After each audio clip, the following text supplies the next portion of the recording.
Hello everyone, मैं हिना शर्मा। हम कर रहे हैं ईएमआरएस का पेपर, जिसके ये लास्ट क्वेश्चंस बचे हैं। ईएमआरएस की लास्ट वीडियो जो है 2023 का ये पेपर है जो हम कर रहे हैं। ठीक है, इसकी लास्ट ये वीडियो है, तो ये पूरा पेपर कंप्लीट हो जाएगा। काफी अच्छे से एक्सप्लेन करते हुए मैंने बताया, तो लास्ट की वीडियोस आप देखना बिल्कुल भी ना भूलें। इस क्वेश्चन को पढ़ लेते हैं।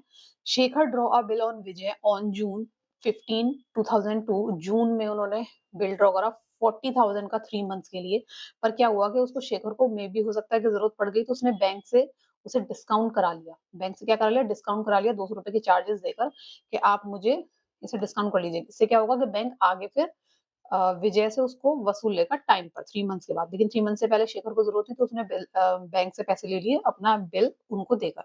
ठीक है। इन the books of Shekhar, sorry, हाँ, bill is dishonour at the maturity. लेकिन क्या हुआ कि बैंक ने तो पैसे दे दिए शेखर को, लेकिन जब बिल मांगने गए विजय से, बैंक ने कलेक्ट करने की कोशिश करी विजय से, तो वो डिसऑनर हो गया। ठीक है, उसने पेमेंट नहीं की। अब क्या होगा? In the books of Shekhar for dishonour the bank account will be credited by. पहली बात, जो शेखर के यहाँ एंट्री बनेगी वो क्या बनेगी? शेखर के यहाँ जो एंट्री बनेगी वो बनेगी विजय अकाउंट डेबिट टू बैंक। ठीक है। अब यहाँ मुद्दा है कि अमाउंट क्या आना चाहिए, तो अमाउंट इसका रहेगा 40,000, क्योंकि इस 200 रुपए का बैंक का कोई मतलब नहीं है। वो 200 रुपए के लिए कोई रिबेट नहीं देंगे। विजय से अभी भी 40,000 रुपए ही लेने हैं बैंक को। तो वो 40,000 रुपए का जो अब नुकसान है वो शेखर को झेलना पड़ सकता है। तो इस वक्त वो एंट्री ये बनाएंगे। ठीक है, ये बनेगी। नेक्स्ट क्वेश्चन पर चलते हैं। 112। देखिए, X and Y are partner sharing profit है। ठीक है, उनको 3:2 का उनका रेशो है प्रॉफिट एंड लॉस का। एक्स की कैपिटल है 60,000, वाई की कैपिटल है 30,000। तो यहाँ लिख लेते हैं क्या क्या दिया है, एक्स और वाई। ठीक है। बिफोर एडजस्टिंग रिवैल्यूएशन लॉस, उन्हें एक लॉस हुआ है। एंड जर्नल रिजर्व रखा हुआ है 24,000 का। उन्होंने जेड को एडमिट कर लिया 1/5 शेयर पर। तो देखिए, इन्होंने बिफोर एडजस्टिंग करा है, तो हमें अकाउंट्स एडजस्ट करके ही दिखाने हैं। तो पहले एक्स की कैपिटल कितनी है? 60,000 है। वाई की कैपिटल कितनी है? 30,000 है। ठीक है। अब ये जो लॉस हुआ है, तो ये माइनस होगा इनकी कैपिटल से, तो 14,000 का है, जिसको हम 3:2 में डिवाइड करेंगे। ठीक है। 14,000 का 3/5, तो आप ये करेंगे तो ये आपका आ जाएगा 8400, यहाँ आ जाएगा। और 14,000 का y के लिए 2/5 करेंगे तो आपका आ जाएगा 5600। ठीक है, इसको माइनस करना है। माइनस कर लेंगे, यहाँ आ गया 600, 9 में से 8 गया 1, और यहाँ 5, यहाँ आपका 400, 9 में से 5 गया 4 और 2। ठीक है, ये बचेगा। उसके बाद इन्होंने क्या कहा कि जर्नल रिजर्व है 24,000 का, तो ये इनकी कैपिटल में ऐड होगा, 3:2 में ही डिवाइड होगा। तो 24 को जब आप 3:2 में डिवाइड करेंगे, तो एक्स को मिलेगा 1400 एंड इधर मिलेगा 9,600।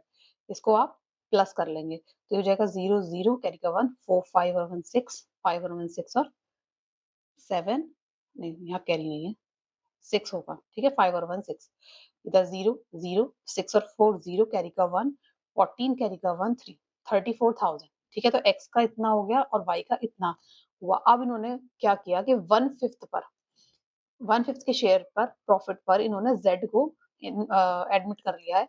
तो अब जो z है वो कितना कैपिटल लाएगा, तो z को इन्होंने कितने शेयर पर करा है? 1/5 पर। यहाँ ध्यान देने की बात है, 1/5 पर शेयर करा है z को। यहाँ लिख देती हूँ, z को करा है 1/5 पर। तो जो x और y हैं, उनका कितना शेयर बचा? उनका शेयर बचा 1 माइनस 1/5, जो हो जाएगा 4/5। ठीक है, तो 4/5 की कैपिटल क्या है? 4/5 की कैपिटल है इनकी, ये x की ये है, y की है, दोनों को ऐड करेंगे तो आपका 1 लाख बनेगा। ठीक है, तो जो 4/5 हिस्सा है वो कैपिटल के 1 लाख के बराबर है, क्योंकि यहाँ कैपिटल की ही बात हो रही है। और लेकिन हमें निकालना क्या है? 1/5, जो z देने वाला है। तो अगर मैं इसे ऐसे भी लिख सकती हूँ, 4, एक मिनट, हाँ, इसे मैं ऐसे भी लिख सकती हूँ, 4 into 1/5 is equals to 1 lakh. ठीक है, तो मेरा ये 1/5 मुझे चाहिए, है ना? या फिर आप टोटल भी कैलकुलेट कर सकते हैं कि 5/4 करो फिर 1/5 निकालो। तो मैं यहाँ से थोड़ा शॉर्ट कर लेती हूँ, क्योंकि 15 इसमें 1/5 ऑलरेडी इंक्लूड है। तो ये जो 4 का है इधर ही डिवाइड में चला जाएगा। ठीक है, या फिर मैं यहाँ काट दूं तो ये जाएगा 25 1000। तो जो मेरा 1/5 शेयर है वो कितना है 25,000। तो इसलिए Z को कितनी कैपिटल लानी है 25,000। ठीक है, इस तरीके से इस टाइप के क्वेश्चंस को आपको करना है। अब नेक्स्ट क्वेश्चन ये आपका है एनपीओ से, नॉट फॉर प्रॉफिट ऑर्गेनाइजेशन। ये भी क्वेश्चन आपको करना है, बिल ऑफ एक्सचेंज भी करना है जैसा कि दिया हुआ है। अभी देखिए, तो इन्होंने कहा है कि जो इनकम एंड एक्सपेंडिचर है इसमें दो तरीके का अकाउंट बनते हैं आपका। एक बनता है रिसिट एंड पेमेंट, ठीक है, दूसरा आपका बनता है इनकम एंड एक्सपेंडिचर जो यहाँ पर दिया हुआ है। तो रिसिट एंड पेमेंट जो होता है वो आपका कैश बेसिस होता है, और ये जो होता है आपका ये एक्यूरल बेसिस होता है। ठीक है, तो इसका आंसर क्या हो जाएगा, सेकंड एक्यूरल बेसिस हो जाएगा। ये आपको पता होना चाहिए।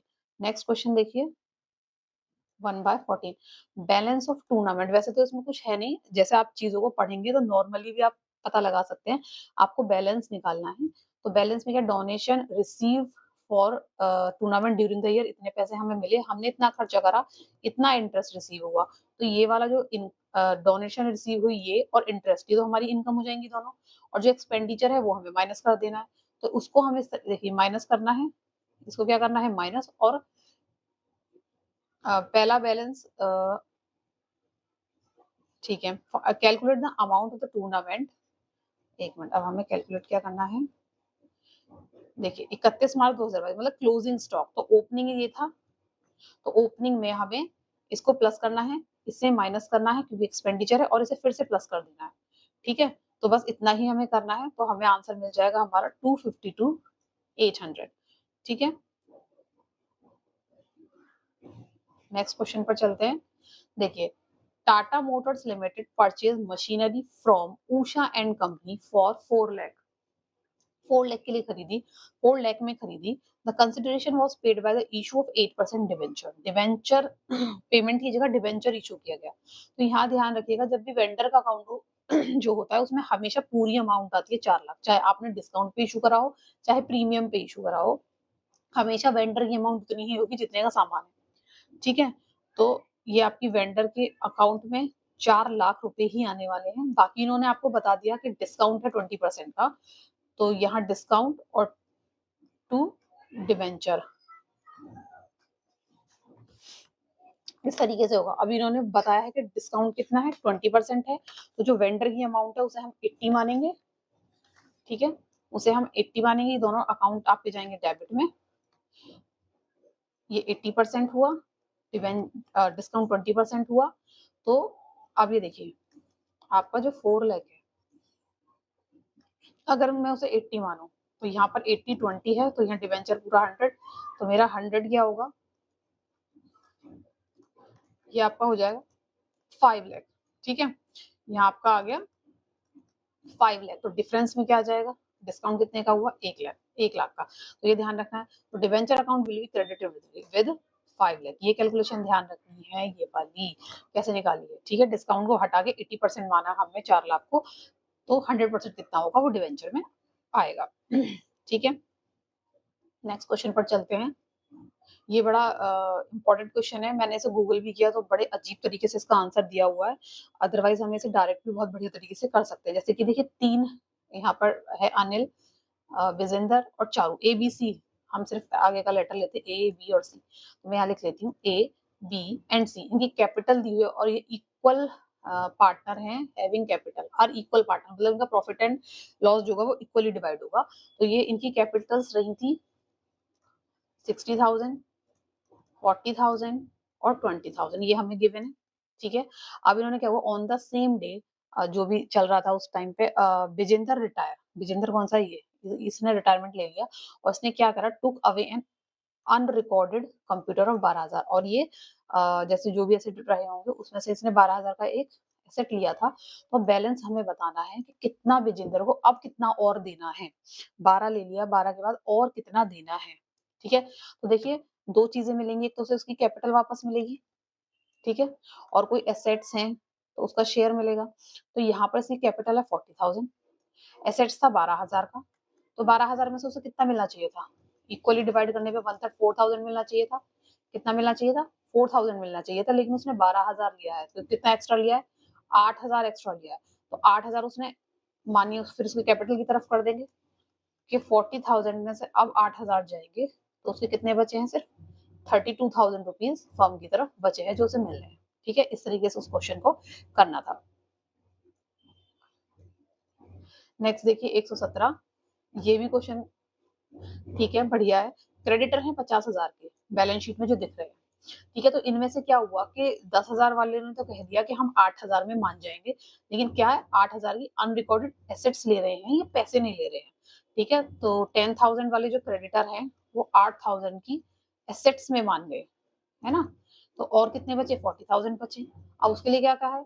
And remaining creditor are agree to accept 5% less, तो 5% लेस में मान जाएंगे, मतलब 95% में 40,000 का 95% में मान जाएंगे। ठीक है, calculate the amount will be पे टू द क्रेडिटर, तो अमाउंट बतानी है कि अमाउंट कितना पे किया जाएगा। ये तो एसेट्स हैं, इसको इंक्लूड नहीं करना है, 8,000 के एसेट्स लिए, इसको इंक्लूड नहीं करना, सिर्फ 40,000 का 95% आपको बताना है, क्योंकि ये बताया है इन्होंने कि वो 50% लेस अमाउंट लेंगे, तो अमाउंट ही पूछा है, कैलकुलेट करके बताइए। तो 95% है, 2 जीरो से 2 जीरो आपके कट जाएंगे, बचा 400 मल्टीप्लाई 95, तो यहाँ कर लेंगे 2 जीरो तो होगी 4 की मल्टीप्लाई में करूंगी, 4 5 20 कैरी का 2, 4 9 36 38,000 मेरा यहाँ पर आंसर बन जाता है।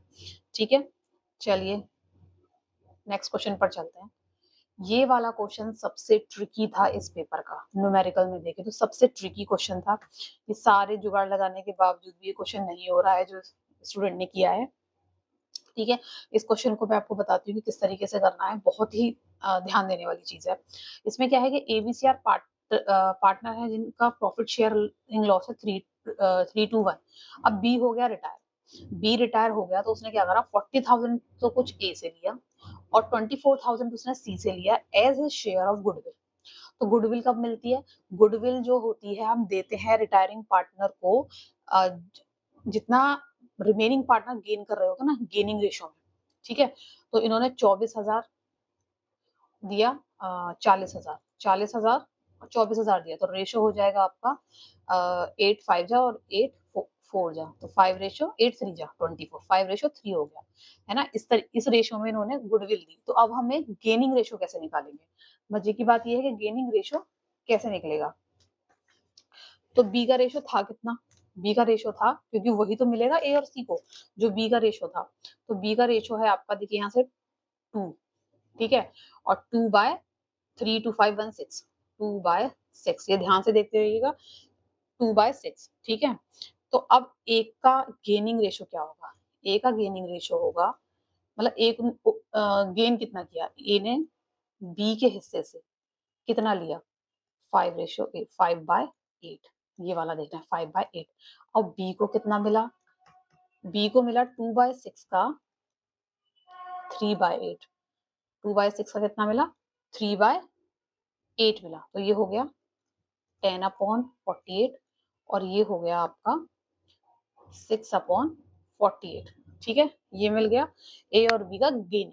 ठीक है, कितना गेन किया उन्होंने, ये मिल गया। अब आपको ये पता होना चाहिए कि जब हम न्यू रेशो निकालते हैं तो उसका फॉर्मूला होता है ओल्ड प्लस जो हम उन्होंने गेन किया। तो ए का ओल्ड कितना है? ए का ओल्ड है 3/6 प्लस गेन कितना किया है? 10/48। ठीक है, अब ऐसे बी की बात करें तो सॉरी सी का कितना है? था 1/6 था, प्लस गेन कितना किया है? 6/48। ठीक है, अब इसको कैलकुलेट करेंगे, एलसीएम आपका 48 रहेगा, 6 8 जा 8 जा 24 प्लस 10, ये हो गया आपका 34/48। ठीक है, यहाँ पर 48 6 4 टाइम 8 टाइम तो 8 प्लस 6 इज इक्वल्स टू, यहाँ हो जाएगा 14/48। ठीक है, तो ये आपका रेशो आ रहा है 34:14। जैसे हम काटेंगे 2 1 7 और 7, तो ये रेशो हमारा हो जाएगा। ठीक है ना, इस तरीके से ये मतलब बड़ा ही यूनिक क्वेश्चन इन्होंने दिया, पता नहीं कहाँ से उठाया। ठीक है, तो आई होप आपको समझ आया होगा। नेक्स्ट क्वेश्चन पे चलते हैं। देखिए, if 10% debenture of 160 are reissued to the vendor in the consideration of net assets, 2 lakh के नेट एसेट्स के बदले 160 के डिवेंचर ही इशू करे हैं, मतलब कम पैसे में ही मान गया, तो बैलेंस ऑफ 40,000 आपका क्या है? फायदा हुआ ना, कम पैसे में ही आपने उसे 2,000 के सामान के आपने सिर्फ 160 दिए, 40 का फायदा कर लिया, तो वो आपका हो जाएगा प्रीमियम। ठीक है, प्रीमियम हो जाएगा और हो जाएगा कैपिटल रिजर्व। प्रीमियम हमेशा किस में जाता है? कैपिटल रिजर्व में। ठीक, तो नेक्स्ट क्वेश्चन पर चलते हैं। 120 क्या है? Discount on the reissue of forfeited discount on the reissue of forfeited share can not be exceed. जब आप शेयर्स को फॉरफिट कर देते हैं तो फॉरफिट शेयर में कौन सी अमाउंट आती है? जो अमाउंट आप ले चुके हैं, जो अमाउंट आप शेयर होल्डर से ले चुके हैं। जैसे कि मानिए 2 की एप्लीकेशन हो, 2 का अलॉटमेंट हो, 3 की कॉल हो और 3 की ही आपकी फाइनल कॉल हो। तो ठीक है, मानिए फर्स्ट कॉल उसने पे नहीं की और अलॉटमेंट तक पे किया है, तो मतलब उसने 4 रुपए पे कर दिए। 4 रुपए पे कर दिए और टोटल था वो 10 रुपए का शेयर। 4 रुपए पे किए थे, तो ये आपने जो फॉरफिट किया उसके 4 रुपए को आप फॉरफिट कर लेंगे और आगे वो दे नहीं रहा है, तो आपने उसके शेयर्स को फॉरफिट कर देंगे, मतलब आपने 4 रुपए उसके रख लिए। आप उसको कुछ भी वापस नहीं देंगे, वो भी नहीं दे रहा, आप भी नहीं दे रहे। ठीक है? तो जब आप उन शेयर्स को रीइश्यू करेंगे, तो रीइश्यू के वक़्त आप कितना डिस्काउंट दे सकते हैं? हम उतना डिस्काउंट दे सकते हैं कि जितना हम पहले ले चुके हैं। मतलब हम मैक्सिमम 6 पे बेच सकते हैं, क्योंकि 4 तो हमारे पास ऑलरेडी है, हमें तो 6 और चाहिए था। तो हम 4 का डिस्काउंट दे सकते हैं, जितना the amount receive on forfeit share. ठीक है ना? इस तरीके से इन क्वेश्चंस को समझना है, इनकी जर्नल एंट्रीज आपको आनी चाहिए, सारी चीजें। अब इसमें क्या है, ये 10 क्वेश्चन इसमें न्यूमेरिकल्स के थे। बाकी अगर आप आगे देखते हैं, आगे ये क्वेश्चन आपके एनईपी और डोमेन से रिलेटेड हो गए, तो ये क्वेश्चन हमें नहीं करने हैं क्योंकि अभी ये नहीं आने वाले। तो जो न्यूमेरिकल पार्ट था वो मैंने आपको करा दिया है। ठीक है, बाकी आप चाहे तो ये पीडीएफ पूरी आपको मेरे टेलीग्राम चैनल पर मिल जाएगी। वहां पर ये येलो कलर का सर्कल है, वो करेक्ट आंसर्स मैंने इसमें लगाए हुए हैं, जो कि एमआरएस ने अपनी आंसर शीट में भेजे थे। ठीक है, बाकी सारा पेपर ये कंप्लीट हो चुका है हमारा कॉमर्स पार्ट का। तो इसे आप रखिए और प्रैक्टिस करिए। हम जल्द ही मेंस की न्यूमेरिकल की प्रैक्टिस के लिए भी मिलेंगे, तो आप चैनल पे बने रहिए। और न्यूमेरिकल्स की भी प्रैक्टिस अगर आपको करनी है, एनसीईआरटी की प्रैक्टिस करेंगे न्यूमेरिकल्स की, तो आपको चैनल को बस सब्सक्राइब कर लीजिए और वीडियो को लाइक करना बिल्कुल भी ना भूलें। Thank you.